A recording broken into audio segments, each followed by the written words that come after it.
Bismillahirrahmanirrahim. Assalamu alaikum wa rahmatullahi wa barakatuh. Welcome to the show. Nze Ibrahim Mukasa iranga tuli wano Kampala mu ggwanga Uganda. Today's show tuzze tutunuulire center ey'abaana abalina obulwadde bwa autism eranga case study yaffe. This is our second show nga tukola about autism mu ggwanga Uganda. Olunaku olwaleero tuzze tutunuulire center ey'abaana abalina autism era ng'emanyiddwa nga Save Children with Autism Uganda. We tuli akadde kano bagiyise Save Children with Autism Uganda we tuli olunaku olwaleero. Tugenda kutunuulira home eno emirimu bagikola batya, bagitambuza batya. Waliwo laxity oba obutabadde kubunyisa kwa njiri kumala ku bulwadde bwa autism. Bangi nnyo abazadde bazaala abaana naye nga balina obulwadde buno naye ne batamanya era ng'ebiseera ebisinga bangi bakyatubyutinga ku ddogo, bangi bakyatubyutinga ku butaagaliza, bakyatubyutinga ku fitina mu byalo gye bawangaalira era nga abazadde bangi basuddewo abaana baabwe, abazadde abakyala basuddewo abaana baabwe n'abazadde abasajja basuddewo bakyala baabwe n'abaana baabwe abasangibwa nti balina obulwadde buno bwa autism. So ze zimu ku challenges but however olunaku olwaleero wano we tuzze ku home eya Save Children with Autism Uganda tuzze tutunuulire bo bakikola batya era nga tugenda kubeera n'omukugu kafulu mu kumanya obulwadde buno era atunnyonnyole bwe tunaaviira wano. Of course omuzadde yena ali eyo analaba programu yaffe eno ojja kubanga ofuna ekyokuyiga. Twegatteko mu show yaffe olunaku lwaleero nga tutunuulira abaana abalina obulwadde bwa autism era nga tuli wano ku center oba home emanyiddwa nga Save Children with Autism Uganda. Twegatteko tovaawo.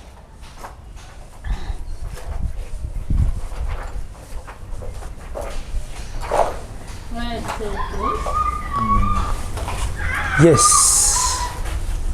Assalamu alaikum wa rahmatullahi wa barakatuh. Wa alaikum salam wa rahmatullahi wa barakatuh. Nkulamusiza taata. Alisewa. Yesewa. Muli mutya? Bulungi. Je baleko. Alisewa. Muganda wange Kizito. Sebo. Oli bulungi hope. Je bulungi nnyo sebo. Je baleko. Kale. Ya. Je bale basebo. Kale taata. Emirimu gigamba ki? Emirimu si mibi. Ya. Gezaako. Ya. Kuyamba abaana bano. Era tukozesa buli kimu kye tulinawo. Kye tulinawo mu environment yaffe okubayamba era y'ensoma yaffe ey'enjawulo. Tukozesa okubasomesa. Thank you so much. Omulungi atulaba wano we tuli nakugambye tuzze ku home emanyiddwa nga Save Children with Autism Uganda era nga wano tuzze tulabe home eno emirimu bagitambuza batya, yatandika etya, bitambula bitya.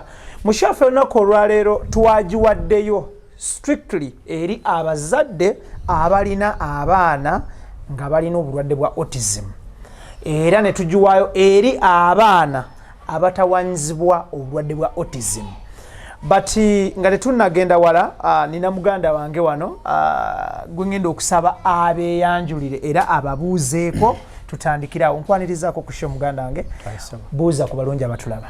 Abalungi abatuwuliriza n'abatulaba. Yesebo. Amannya n'eddoboozi mpitibwa Luwanga Ismail nga tuli wano ku kitongole kyaffe era nga nja okwebaza mukulu Ibra okuba nti azze okubaako kyatangaaza eggwanga ku nsonga y'abaana bano embeera gye bawangaaliramu etali ya bulijjo. Mpozi embeera yaabwe ffe tugiyita mbeera tugiyita bulwadde olw'okuba nti kubaawula ngeri gye bali abaana nti tubayita banjawulo. Bo banjawulo mu mbeera yonna era tetugamba nti abaana abo balwadde oba tugamba nti abaana balina embeera yaabwe gye bawangaala nayo eyawukana ku y'abalala. So okuwa ku kifaananyi embeera background oba engeri gye twatandikamu n'ekitongole kino. Ekitongole kino Save Children with Autism Uganda kyatandika mu mwaka 2018 mu January bwe twatandikiraawo. Mu kutandika twafuna ekirowoozo okuva eri muganda waffe founder Adam Kizito eyali awangalya mu America ebiseera ebyo yali yagenda dda wabula bwagenda nga bumanyi nti abantu bajja ne bakola emirimu egy'enjawulo nga batuuse e Bulaaya eyo yatuukira mu kifo ekirimu abaana ab'enjawulo n'afuna obulumi ku mutima ebbanga ye yamala e Uganda ng'abaana abo balaba naye nga tamanyi kifaananyi kituufu kye bawangaaliramu bw'afuna omukisa n'agenda mu America kwe okufuna ekifaananyi ekituufu n'asalawo bambi akiguze mu Uganda eno era ensonga eyo yagituguza abali ku ground ne tugigula twaliize ng'abamu ku bafounders Lwanga Ismail nze ne kubeerako Kirumagani Henry omwami aka gwe kuyita Henry Tigan yes netutandika naye omulimu guno era netubeera nga gutambula tuyambye nnyo okuba nti tutambula naye up to okutuuka kano olunaku lwaleero we tuli so background y'okutandika bwe tuyafaanana. Okay, abalungi abatulaba wano we tuli tuyinawo omwana of course ali mu kusiiga nja kwogeramuko naye. Hello. No. How are you?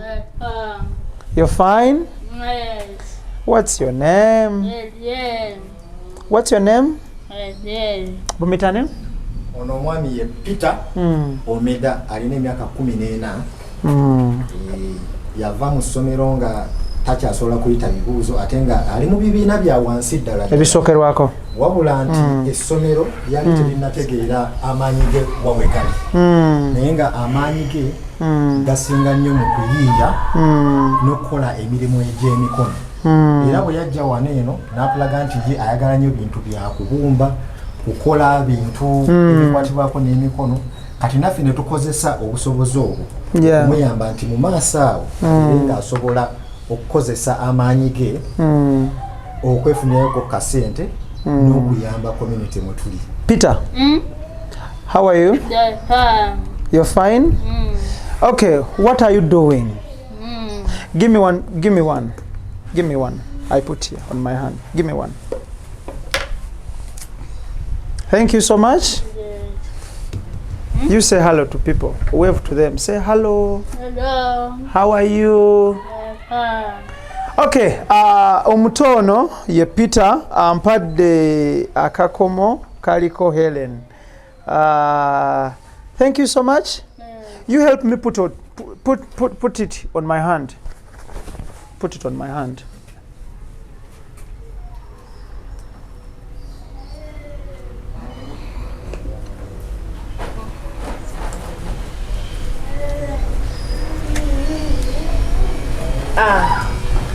Wow. Clap for yourself. Clap.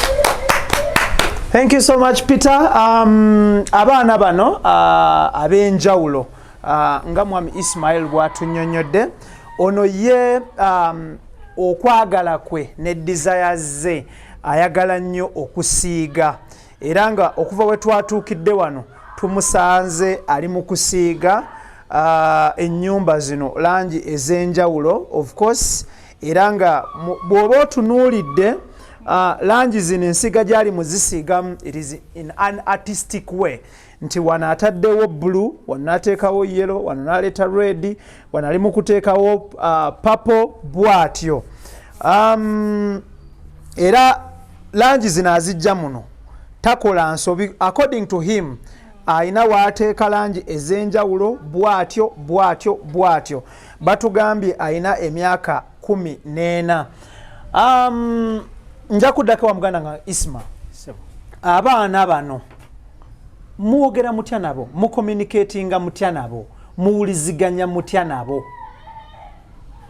sebo webale nnyo ekibuuzo ekyo abaana bano nga bw'omumanyi nti buli omu ayina enkula ye ebirungi ono by'alina oba obunafu bw'alina ne byasobola okukola ate byawukanako ku by'omulala buli omu alina amaanyi ge n'obunafu bwe kiri buli omu alina amaanyi n'obunafu mu mbeera eyo tukozesa strategy ya njawulo okucommunicatinga na buli mulala tukozesa tukozesa signs okumula obubonero okuba nti no tucommunicating oba twogerezeganya kituyambirako ddala okulaba nti tutukkaanya mu bintu bingi nnyo ye era ne bw'abanga alina kyayagala asobola okujja n'akukwata ku mukono n'agamba kino n'akikwatako nabo balina communication yaabwe nga basobola okujja nakwata ku mukono nakola ki nakulaga nti kino kyenjagala oba nakisongako busonzi era bonna tuli mu bubonero.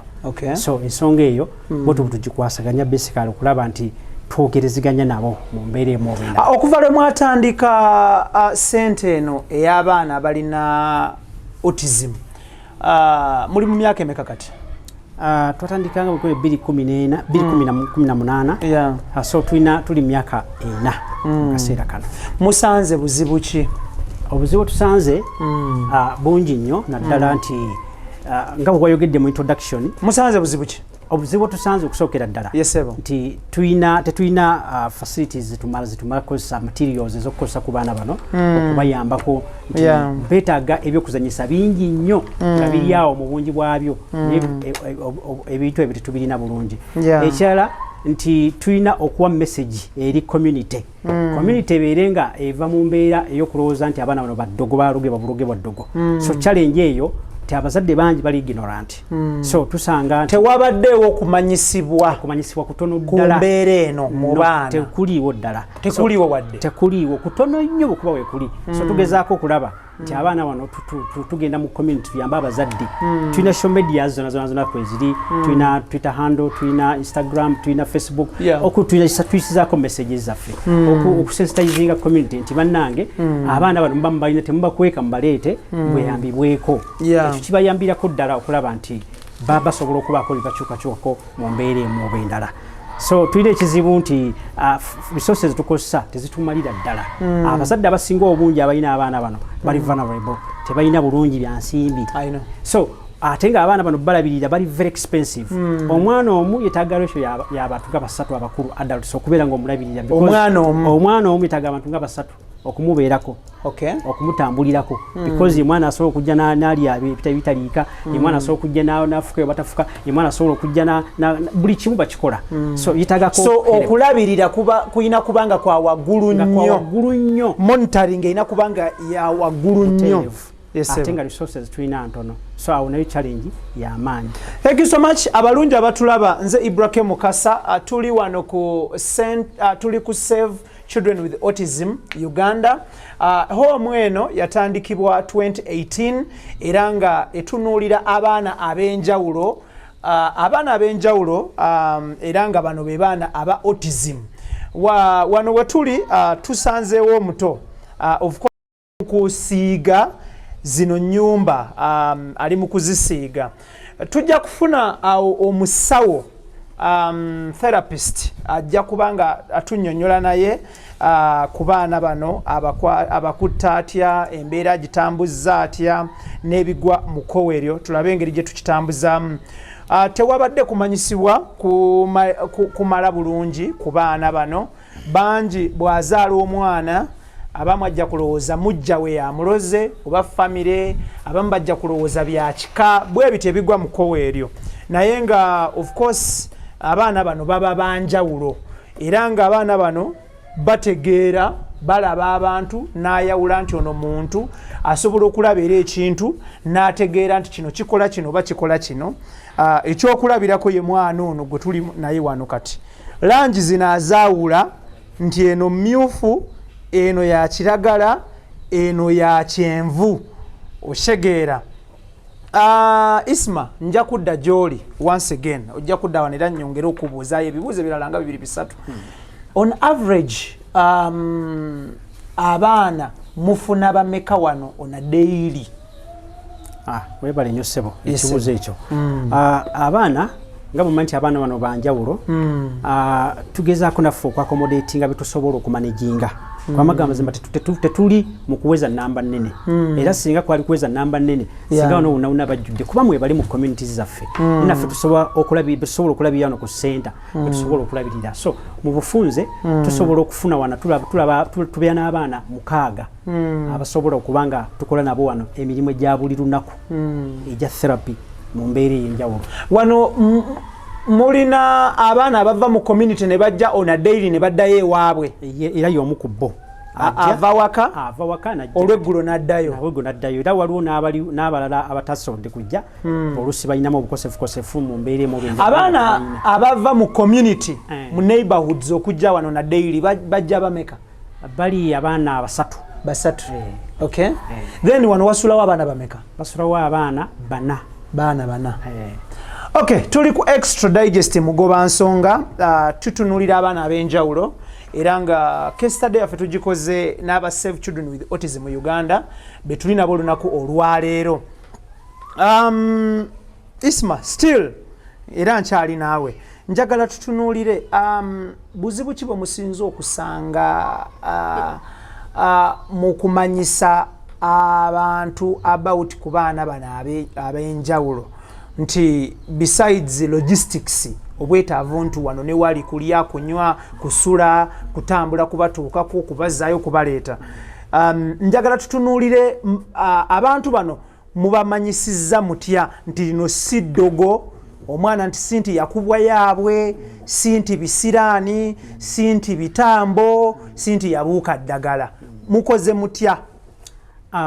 Ekisinze ffe okukola okubunyisa enjiri eyo kusomesa period, kusomesa era bangi nnyo bagamba nti abaana bano bajjanjabwa ne bawona, ekyo ffe tukitambulirako era waliwo abamu batunda n'eddagala tikwata empeke zino kwata lino erikinansi kozesa lino, ffe tusomesa busomesa ne tusomesa abantu baffe, tusomesa community tumuga nti omwana ono embeera ye bweti bwefaanana yewanjawulo period, era ntandika okukozesa strategy zaffe zetusomesaamu abaana era abaana bano tubafuna omuzadde singa abakkiriza obudde nga bukyali kituyambako nnyo nti bwabanga akyali muto bingi byasobola okukyusa bingi nnyo, otherwise abazadde abasinga obungi balivinga indinayo ne babeera eyo ne bakweka abaana, naye nga ffe kyetukola kusomesa busomesa bantu nti embeera eno bweti bwefaanana, bw'oba ogirabye kola bwoti, kola kino tuimprovinge, omwana ogenda okulaba ng'agenda atereera, ng'agenda asobola yeetayogera ng'asobola okwogera, yeetatambula bulungi ng'asobola okutambula obulungi, bwe batyo. Okay, kale tweyanze nnyo tweyanzege. Hope Peter awandiika naye mu kaseera kano ebintu byawandiika twagala nnyo afokasenge ku bintu ebikola ennyo amakulu mu bulamu bwe, okugeza okuyiga okuwandiika erinnya lye n'okuwandiika ennamba. Asobola okuwandiika erinnya lye? Asobola okuwandiika erinnya lye aliyize mu kaseera kano. Okay. Wabula akyayiga buyizi engeri gye bali organizing. Nsaba ku kalaamu.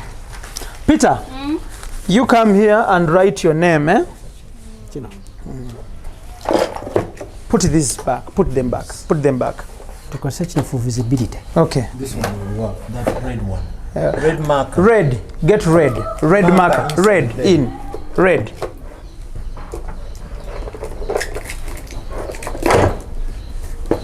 This one. Good. Write your name.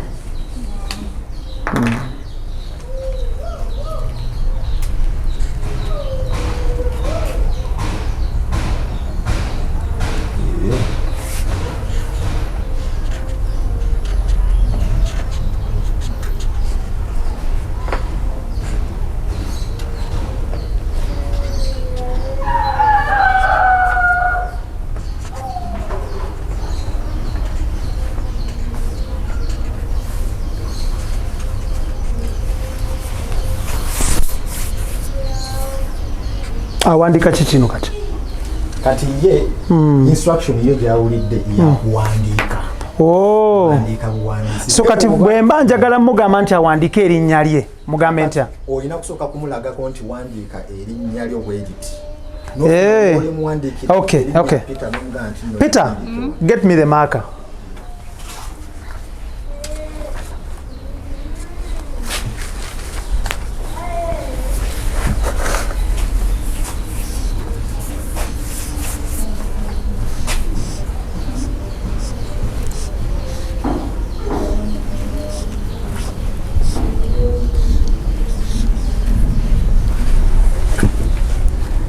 Write this here.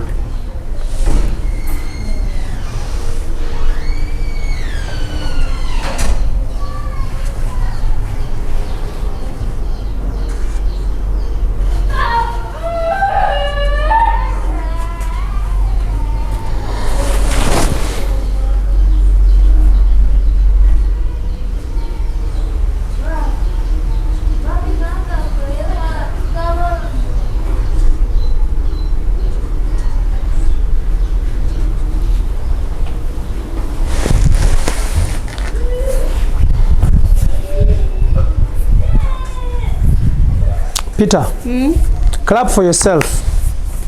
Clap for yourself. Thank you so much. Thank you. I love you. Good boy. Thank you so much. Put it back. Put the mark back. Okay. Y'omu ku baana, of course, bamuyise Peter. Namusanze wano nansanyusa nnyo ng'akola ebintu bye. Isma atugambye ali 14 is 14 years. Okay, tuli ku extradigest mugoba nsonga Ibrahim Mukasa gemanya gange tuzze wano ku Save Children with Autism Uganda abaana ab'enjawulo.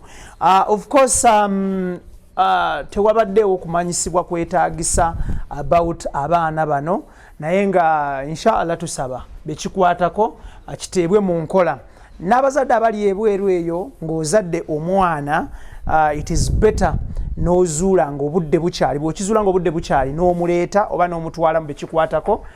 Muganda wange olina ekintu kye wayogedde nti kiba beta omwana ono ne bamwanguyira ng'akyali mu myaka egisookerwako gy'emyaka kyegyo era omuntu amanya atya nti omwana ono wanjawulo oba omwana alina autism?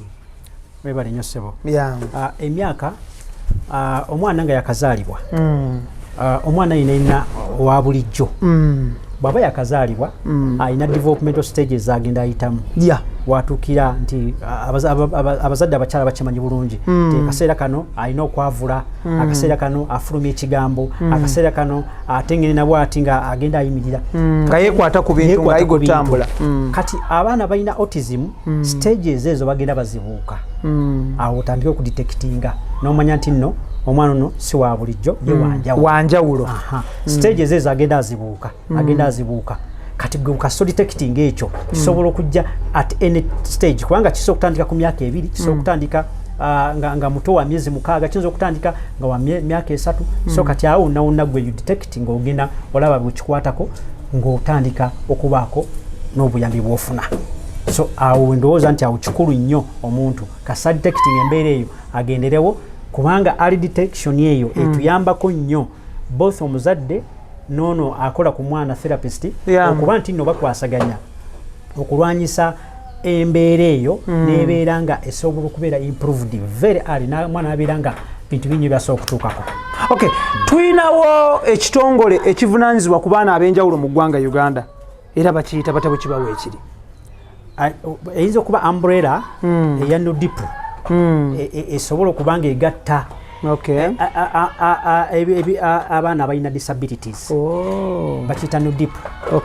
Kiyambako umbrella etuyambako nti abaana abalina disabilities mwe bakola kimwe bakuŋŋaanira bonna naye era wesanga nti nakyo kirina kufuna buyambi kuvaawa mu gavumenti okubanga eyambibwa naye obuyambi bwekifo kituwa just kugaidinga bugaidinzi nti kino kitambula okutuwa ebibalo bifaanana okutuwa prevalences bwekityo naye nga embeera nti nno yagezaako okukwasaganya kuyamba wano eyo mutuufu. Okay, tugenda kubanga twetolamuko katini nnyo tufune Peter. What do you want? You come. Say hello to them, wave to them. Hello. Yeah. Hello everyone. His name is Peter. Peter is 14 years of age. Peter is a painter. Peter is into construction. Peter is constructing homes. He wants to be a builder in future. And he makes money out of the buildings. I love you so much. I love you. Thank you so much. Okay. Erinnya eryange nze Hope Kizito. Thank you. Era nga ndi musawo ow'abaana ab'ekikula ekyenjawulo saako n'okubeera omusomesa omukugu ow'abaana ab'ekikula ekyenjawulo. Wano eno we tusinga ennyo okuwangaalira abaana we babeera ne balaba ku TV n'okunyumirwa emizannyo gyabwe egy'ekika ekyenjawulo. Ebisenge tubiteekako nnyo langi ezisikiriza abaana saako n'ebifaananyi eby'abaana abato lwa nsonga characters zino ze basinga okuconnectinga nazo. Tulonda colors ez'ekika ekyenjawulo lwa nsonga zisisimula obwongo bwabwe okusobola okulaba ensi mu ngeri ey'enjawulo. Tukozesa space eya waggulu yonna okuteekawo displays ez'ebintu bye tukola naddala n'abaana bano okulaga ebitone byabwe eby'ekikula ekyenjawulo. Ebimu nga bisiige, ebimu bibajje, naye ng'ate ku kisinga ennyo okwewuunyisa nti tukozesa ebintu ebitali bya bbeeyi ate nga bya layisi ddala ddala. Ebipapula, ebibaawo, byonna byonna bye tulondalonda ne tubikozesa. Era nga 3 Desemba omwaka guno 2022 tuyise ensi yonna bajje batwegatteko tugenda kutunda ebisiige bineeno ku nnyondo ku auction okusobola okuŋŋaanya oba okufuna obuyambi obusobola okutuyamba okuddukirira abaana bano betulinawo n'abali mu bitundu ebyenjawulo. Okay, thank you so much. Omulungi atulaba. Come and give me a hug. Okay, abamu ku baana bano nga bwe nzize nkunnyonnyola, abamu teboogera, abamu bagezaako okwogera era nga baana banjawulo nga bwe tuzze tukunnyonnyola. How are you? Sabra tula wa. Kamenyefu akugamba kamenyefu tekoli kugulu. Sabra tula wano. Have a seat. So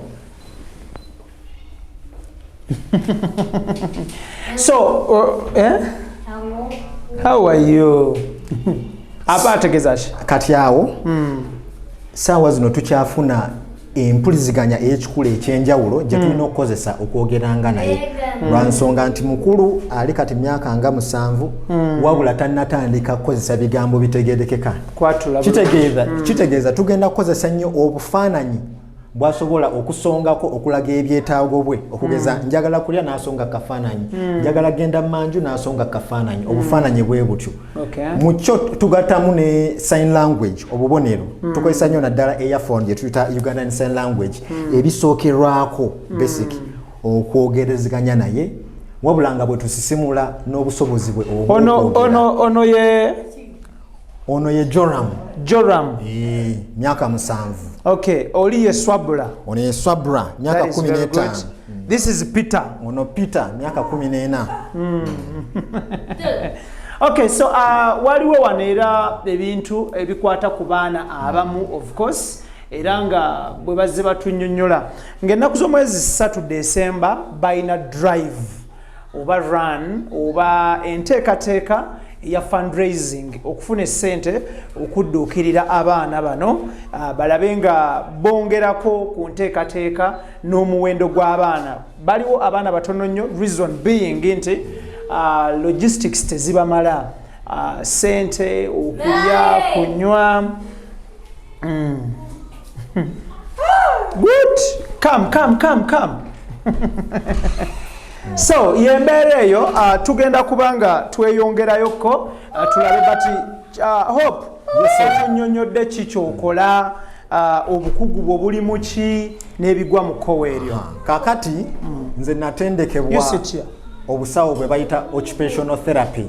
Occupational therapy ye musawo ayigiriza oba wabeerangako gaps mu mwana ez'ebye enkola ye nzija ne muyigiriza engeri gye bakolamu ebintu ebyo okugeza omwana mukulu tannayiga kukwata okwesa emikono, tannayiga kuwandiika, tannayiga kweyambaza. Nze nzijamu ne nkozesa obukugu bwange nga nkozesa emirimu gya bulijjo okumuyigiriza ebintu ebyo ebimuyamba okubeera neyetengerera n'abeera independent. Thank you so much. Yes, yembeera eyo katuddeko wabweru wano ate tulabe nga tuwunzika be baana bano. Of course tuli ku Save Children with Autism Uganda wetusinzidde olunaku olwaleero. Tuli ne musawo Hope Kizito nga kwotadde ne muganda wange Ismail. be bamu ku baddukanya home eno okulaba nga buli kimu kitambula bulungi nnyo. Ennaku z'omwezi zigenda kubeera 3 Desemba omwaka 2022 guno. Bateeseteese enteekateeka ey'okukolawo ekyenjawulo okulaba nga badduukirira abaana ab'enjawulo, abaana abalina autism, era nga run eno activities mpitirivu nnyo zijja okuba nga zibeerako, era nga byonna bigenda kutekinga place wano we tuli. Ffe nga extradigest mugobansonga tujja kuba twongera okutegeeza enteekateeka bwe zigenda okuba nga zitambula buli kimu, naye nga ennaku z'omwezi zigenda kubeera 3. Tujja kuteekako ennamba z'essimu kuno abantu baganda baffe abawangalira Uganda n'abawangalira emitala w'amayanja, abeetaaga okumanyisibwa, abeetaaga okuba ne kye bawaayo abaana bano. Tujja kuteekako ennamba z'essimu eza management mubeere nga mubatuukirira bulambalamba direct, awatali broker, awatali third party, okulaba nga buli kimu kitambula bulungi. Ono bamuyitaani? Ono omwami bamuyita Matthew. Kankuwe kano nange bakampadde naye kankakuwe. Nange kankakuwe.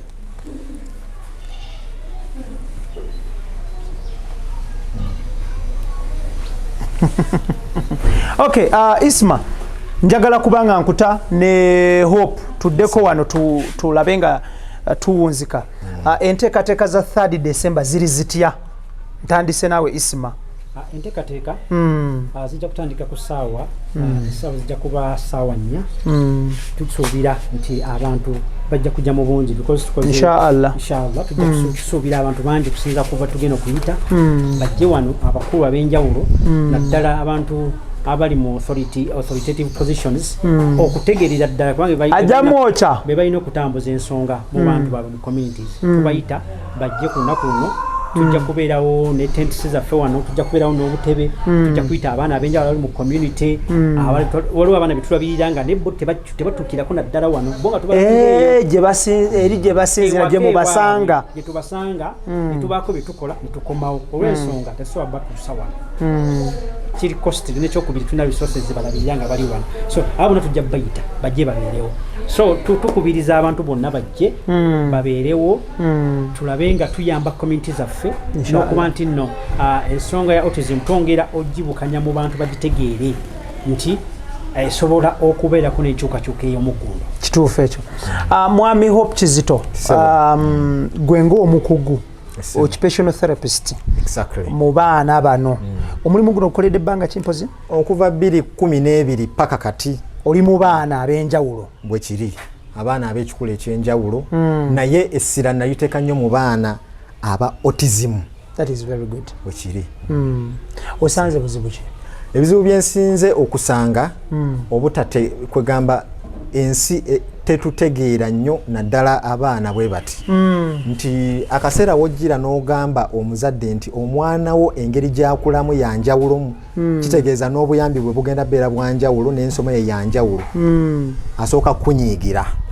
Wabula ate bwe wayitawo ku kaseera n'ategeera kye wamugamba, n'alaba nga kye wali omugamba kikulu, ate n'atandika okunoonya omuyambe muko waneno na wali. N'obuzibu obulala bwe tusinze nnyo okusanga naddala nga tukola mu baana abava mu famire ezitali nnyo za waggulu nnyo, nti obwetaavu, famire ezisookerwako, obwetaavu bwe tufuna butono nnyo okugeza kati nga waneeno tusanga obuzibu tulina okubambaza, okusasula we tukolera, tulina okubanoonyeza obuyambi waneeno na wali, ate kulya, kunywa, ebigwa tebiraze nga kulwala, n'okuŋŋaanya ttiimu y'abakugu abasobola okukola nabo bakabeeyi, babeeyi nnyo.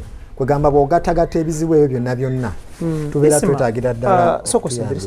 Singa nga bukedde ku makya abaana n'afuna oba malaria, balwadde oba musujja bwe bityo, mukikola mutya bannange? Balanyusebo kasuuku ekyokulabirako omwami oyo omuto oyo gumulaba nga bw'omanyi nti abaana bano nakunyonyodde Mr. Ibra nti abaana ono ye Kero, abaana bano beetagako abantu 3 adult basatu omu ono yagenda nali omusenyu lumu omusenyu gwa bulijjo n'atuuka ekiseera nga tafuluma otegedde ne tubeera mu mbeera enzibu so kyetukola mu kuddamu ekibuuzo kyo tufuna tumutwala mu ddwaliro ng'obujjanjabi butandikibwako tulina kiniki tukonagana zaze wano mu kitundu ne tumutwala n'atandika okubaako obujjanjabi bwafuna immediately olw'ensonga tuyinza kulinda muzadde wanajjira asooka alabe embeera omwana gy'ali muso bwe tutuuka mu ddwaliro nga bajjanjaba omwana bwamala okujjanjabwa then nga tutegeeza omuzadde ng'ajja tulaba ekiddako oba ekyokukola naye nga ffe kikasa tufuna obuzibu bwonna n'omwana tulina clinics tukolagana nazo wano ez'enjawulo zimyanga 3 zitandikirako n'abeera nga amwana tumujjanjaba tumuwa obujjanjabi butandikibwako then ne tumuwa omuzadde oluvannyuma n'amwongerayo obulwadde nga kuwanvuwa.